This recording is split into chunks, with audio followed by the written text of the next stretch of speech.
Well, hello, good evening, and welcome to our Sunday night broadcast. This is a kind of a rerun. We had a little bit of technical difficulties before, so we're just going to do this again, and we're going to throw the video up on YouTube as soon as we've done this. We're really, really excited tonight because we've got some amazing people on. We've got some top achievers on, and these people were all recognized last month as top achievers. And top achievers means that they were recognized out of a total of 40... Over 40,000 distributors. Over 40,000 distributors. So they've done enormously well. So without further ado, we're going to welcome all of them, which is Carl Smales, Richard and Judy Bray, Graham and Karen Crozier, Stephen Ashley Fairburn. And we're going to kick off with Carl Smales. So, Carl, good evening and welcome to you, and let's hear from you. Good evening, Clive and Diana. It's a pleasure to be back and here, loud and proud. How did I get into the business? Basically, I was pushed into the business. Richard Bray just kept asking me over a 6-month period. The only way I could shut him up was, or to get rid of a stalker that he was becoming, was to actually agree to go to one of these COPs that he mentioned. So he took me to the Manchester COP. 150 miles round trip. We went there, saw a chap who's become a good friend now, the mighty Stephen Longworth. He was on stage doing what he does, and just using the crowd and getting them all going. He said something that night that just hit me between the eyes. It was digging you well before you get thirsty. That little phrase really did hit home to me. I had a company that had gone into administration. I didn't have a plan B. I almost lost my house. It was not a nice time. So that's how I got into the business. Then how I become a top achiever this month? Well, I don't know where to start. I mean, all I do is do what you guys have told us to do. I'm listening to the audios, I'm listening to the CDs. Sorry, I'm reading the books, but it's no good just listening and reading. You've got to put that knowledge into activity. Diana, I know I spoke with you after the summer seminar. You gave me some fantastic tips at that Indian restaurant that I've used. I've got the team bonding. We had a team barbecue a few weeks ago. We had everybody there. We've been doing the bursts of activity that David suggested. We've been doing the launch parties. The launch parties are really working well for me and the team. What we do there is any new team member that comes on board, we ask them to get all the friends, their family, anybody who would like to make some money. We get them in the house. We have some cakes and some tea, wine even. And we just talk to them about the business. We show them the Terry video. We show them the animated video. We do like a little mini COP. I'll go down there, Richard, Lisa Keever, she comes down with us as well, and we just make sure that we've given them every option until they join, basically, and it appears to be working. Obviously, as well, I didn't get there to the senior team leader position of the top achievers on my own. The team that's working with me are just such an amazing team, but I think that's down to the bonding. It's down to the uplines, people showing us, helping us. Nothing's too much trouble. I know I speak to you guys, I speak to Stefan, Richard and Julie, I speak to every single day. Mark D'Souza, Angela D'Souza, it's just, that's what it is. It's about doing it, not just thinking about it, doing it. And staying consistent. Carl, that's brilliant. I've got a question for you, if I may. Yeah. You referred to a couple of times in your introduction remarks about a burst. Okay. Just in 90 seconds, if you can. Just tell people what that actually is. What that is, it's getting as many people in the team together as possible and bringing a list with them, and we just ring. We hit the phones and we just ring people. We ring them and ring them and ring them. If they go to voicemail, we go on to the next one. And we just try and get to speak to as many people. You can do this in 20 minutes. You don't need an hour. You can do it in 15 minutes. And you just ring as many as you can. And it works, as a scene why we're all sat here as the top achievers. It's working. Can I ask you a question? How many people do you sort of have at a burst, roughly? Would you say? It can range. I've been to one where there's been 3 of us in a room, but it doesn't matter. If 3 people show up that night and they're willing to do it, I'm willing to be there. Sometimes we've had 8 or 9 in a room, and it works. It's just about getting them so they're not feeling that telephone's too difficult to lift up. It's just speaking to people. How many appointments could you get? Say, for example, if you had 9 people, how many would you get overall? Again, it depends on, I suppose it depends on how many you actually get to speak to. You don't get to speak to everybody. It's a burst of activity, not a burst of speaking to everyone you ring. if you're speaking to people, you get appointments. You know, you do get the appointments. It's just a case of getting on the phone and speaking to them. I bet you'll convert maybe 7 out of 10 if you get the people.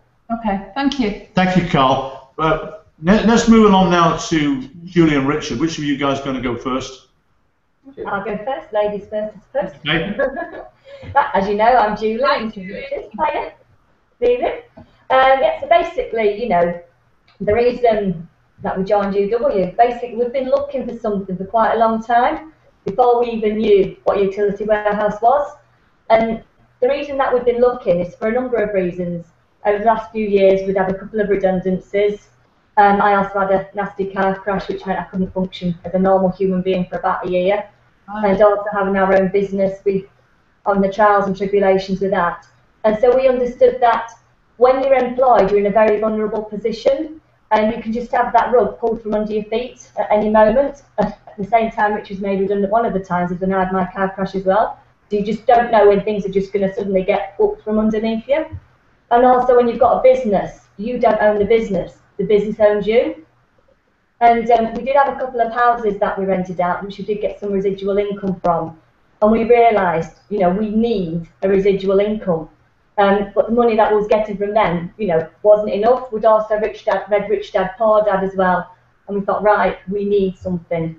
So we were looking. And for anybody, you know, looking in at us, they wouldn't have realised that we were looking, you know, nice house, etc., got our own business. They wouldn't have realised that we were looking for something on the face of things. And then, Richard, you met Mark, didn't you? Yeah. I mean, I'd been approached about utility warehouse a couple of times prior to meeting Mark. So I was vaguely aware of the business, but the important thing is, nobody had really explained it to me. I didn't know how it worked. I didn't know that it could produce residual income, which, as Julie mentioned, we were looking for a vehicle that produced that. And I actually bumped into Mark in the squash club at Marple, around the corner from where both of us lived at the time. And I saw his Mini in the car park, and he was always smiling, so he was an approachable guy. Got chatting to Mark, asked him if that's what he did for a living. He quickly let me know it wasn't. It was something that he did part-time. And I showed some interest, so he built a bit of rapport with me, and arranged to come and meet me and Julie, just purely to educate us and to show us how the business works. He showed us how it works. We could see it ticked all the boxes, and looking back on it, we joined straight away. But I think the reason for that is because of that rapport and trust that Mark built, because he dealt with us in a very pleasant, professional manner. So we didn't really ask any questions too much about the credibility, because he covered those things before. And he was very credible himself. Yeah, as well, being very credible and dealing with, and you know, in the way he dealt with us. You know, we were fortunate enough last month to be the number 2 group leaders in the, you know, in UW, and really very, very similar to what Carl was saying before. Obviously, Carl is a very, very important part of our team, but from us joining the business, we made a decision pretty quickly to commit to continuous professional development, personal development. And again, that came about because we've been led by, you know, some very, very good people in Mark and Angela D'Souza, who introduced us to the personal development CDs and books which we plugged into. And it's meant we've continually upgraded ourselves and our expectations. And we've just built an incredible team spirit, which has given us fantastic momentum, which led to us having some brilliant results last month. And again, as Carl had mentioned before, it's not about what we've done, it's about the team and the culture that's been created and people working together and, you know, attending events. You have a very strong, all of you, team identity, don't you? And I think you've perhaps picked that up from Mark and Angela, who's picked it up. Definitely. And it's been passed down, and I think that's made a huge difference. I've just, and I'm, you know, absolutely, Di's absolutely right, but we can see that in your group's development. One of the things that I just would like, as an aside, very quickly, you know, what are you guys reading and listening to at the moment? And really listening, well, we've been continually reading Eric Worre's book pretty much since it came out. It's a fantastic how-to manual, Building an Empire. We've also been reading that.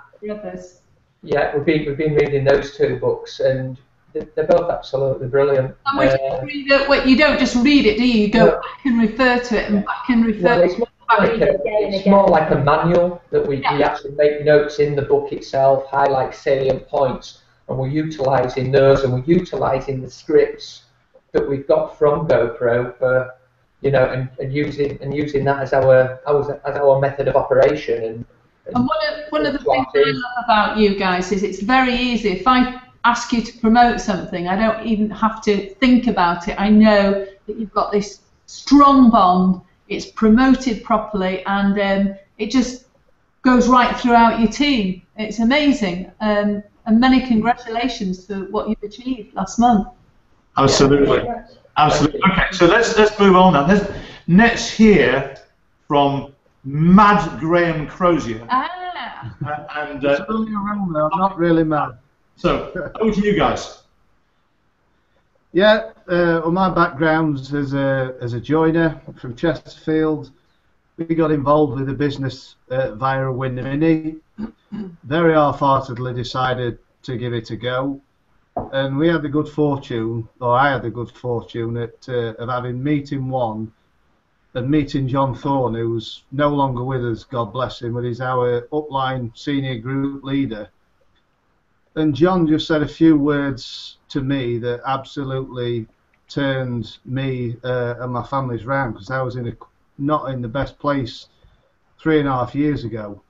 And he just said to me, read 10 pages of these books on a daily basis, listen to these CDs in your car, associate with successful people at the trainings, the events, and the big one, take action. And he said, you know, everybody's got the same opportunity. Will you do it? I don't really know. Well, I absolutely immersed myself in the process of personal development.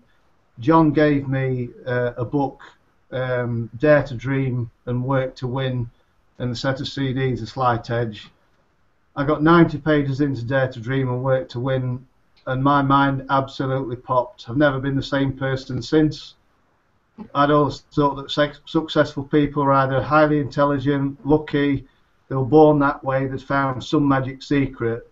But with the books that we've got the ability to read, you know, all the stuff that you need to be successful, you can learn, and it's everything that they don't tell you within the traditional education system. So it's all a choice for everybody as to whether they plug into this system that's already been that's already proven to work. Can I ask you a question, Graham? You can. Do you ever have anybody that says no, or that doesn't turn up at a meeting, or doesn't join as a customer, or do you have bad days? We all have people that don't turn up. We all have bad days. We all have things go wrong. And how do you? And that is the whole purpose. That is the whole purpose of the personal development. Understanding that to be successful is how you respond to the challenges, because absolutely everybody can perform when things are going well. But the people that are going to make it all the way in this are those that develop a mindset and an understanding to know that that's not possible for things to go right all of the time. In whatever walk of life that it is, things are going to go wrong, and it's how you respond to those challenges. And that's where developing your reason why, your goal, and staying committed and focused on achieving that goal. If your dream's big enough, the obstacles don't count, which is what we've all heard before. But yeah, we all have bad days and we all have challenges. It's how we respond to them. Brilliant. Cool. Karen, let's hear from you, honey. Hello. I've been a hairdresser for 25 years, and like Graham just touched on there, what we love about this business is that no matter what your background, as long as you stick to the simple system that's been put in place over the last 16 years, it works, and we're proof of that. You know, a joiner, hairdresser, never had any experience with this kind of thing. Well, I haven't myself. Graham had sold a few water filters a few years ago, but never recruited a soul in 9 months, which is quite interesting. but never got involved with the personal development either then. I mean, to get top GL last month was absolutely the icing on the cake for us. We'd been, out of the past 12 months since we got to GL, we'd been in the top 5, 7 out of 12, so to get the top was absolutely fantastic. We worked with an absolutely amazing set of people and friends within our team. They're just absolutely, they're brilliant. What a big thing within, sorry? No, I was just going to ask you, did you do anything special, or was it a build-up of momentum to get you to number 1? Did it just sort of happen, or was it sort of a build-up over the month? It's the consistent effort that's created, you know, over a period of time. We'd already got good momentum in May and June. While I was on the cruise, we had a good month. They were like a set of ants up to July. Then when we had the promotion, the team just went ballistic, and we create. I mean, an important part of the business is relationships, and we really feel strongly about that, and we build a lot of relationships, and within the team as well. The cross team, the building relationships constantly, and we go to about 4 COPs a month. And we always have a social after. You know, a lot of people stay behind for a drink, and we have a good laugh, and then they want to come back again. It's quite funny, really, because when we first joined, we went to a COP and we said, well, we've been to one, we don't need to go to anymore. Obviously, not realising what it was all about then. Yeah, and I think there's still people today who unfortunately don't have uplines the quality of, you know, you guys, that still think that. When you kept coming 7th and kept coming 7th and kept coming 7th, did that get you down? How did you dust yourselves down and say, you know, we're going to be number 1? How did you arrive at that? It never got us down at all. I mean, we were honoured and proud to be in the top 5. It was fantastic, but a key thing, I actually had a goal written down that we wanted to be up on stage at Express Day for a Mont Blanc pen. And I'm a firm believer that if a goal must be written down, and we've just worked hard, we've worked consistent, a little bit out of our control as to whether we were going to get number 1, but we just thought if we keep trying, and then eventually when it happened, I actually received a text from Jason Yearwood congratulating me before I knew that the email had come through. And I've got to be honest that when I actually saw the email, it did reduce me to tears, because it means so much. It's like a rubber stamp of the achievement. You know, having never really achieved anything from school, and that's always held us back in life and in business and in jobs in general. And this, you know, it's totally within our hands as how committed we are to the system and how hard we work as to how successful we are. And we're just so proud of having achieved it. Graham, I can't wait to be on stage at Mad Day, Express Day. Graham, I've got a question for you, which you just briefly mentioned. You said, you know, you set a goal for Mont Blanc pen and you wrote it down. Okay. What did you write it down in? Well, this goes back to your teachings, Clive. It's in a journal. Mine are in the front of my file of facts. In there, I've got my vision. Well, not a vision board, but the photos of the stuff that's really important to me, and I've got everything listed that's really important. So I share those goals with the team, and the photos of the stuff that I really want, and expanding their mind and getting them to buy into what this thing is all about. You know, if you remind yourself on a daily basis how important this stuff is to you, and you say to yourself in the morning, what am I going to do today to move me towards those things that are important? But then at the end of the day, what did I do today to move me towards this stuff that's important to me? Because it's all about developing that white hot burning desire as to what it is that's important to you. That's fantastic. That's absolutely fantastic, and I'm so pleased you mentioned a journal, because you know how I'm into this in a big way. So, now, let's get into Ashley and Steve Furman. Hello. Hi. So last not least, our senior group leaders for tonight, Ashley and Steve. Hello. So tell us a story. Hi everyone. Right, well my story, I was 15 years in the Royal Air Force and then left and became an IT manager. And I still work full-time today, so it's primarily Ashley that that kind of manages the business. So, well, yeah, I'll let you tell a bit. Right. Basically, my background is IT training and support, and I was a self-employed reflexologist. And the reason that came about is because I'd always wanted to be my own boss. I didn't like working for other people. And when Steve and I relocated to Chesterfield in Derbyshire, I had the opportunity to do that. So I went to Sheffield and I trained, became self-employed, and I was also employed locally as well. We were involved in network marketing with another company quite soon afterwards, and I was just retailing the products. I didn't build a team or anything. And then a friend of mine called me and asked me to be a customer of Telecom Plus. Now, this was back in 2003, so it's quite a long time ago. And I said, yeah, sure, no problem, because I know what it's like to make those phone calls and say, hi, would you be a customer? So I instantly said yes. Now, I was still working my other network marketing business at the time because that's how I met Steve and Dawn Smith. And but it just wasn't really you know wasn't building the income that we were looking to get. So a year later, I got in touch with my friend who I couldn't get in touch with again. So I managed to get hold of John Thorne, lived locally in the Chesterfield Matlock area, and he came and collected me and took me to the local Chesterfield COP.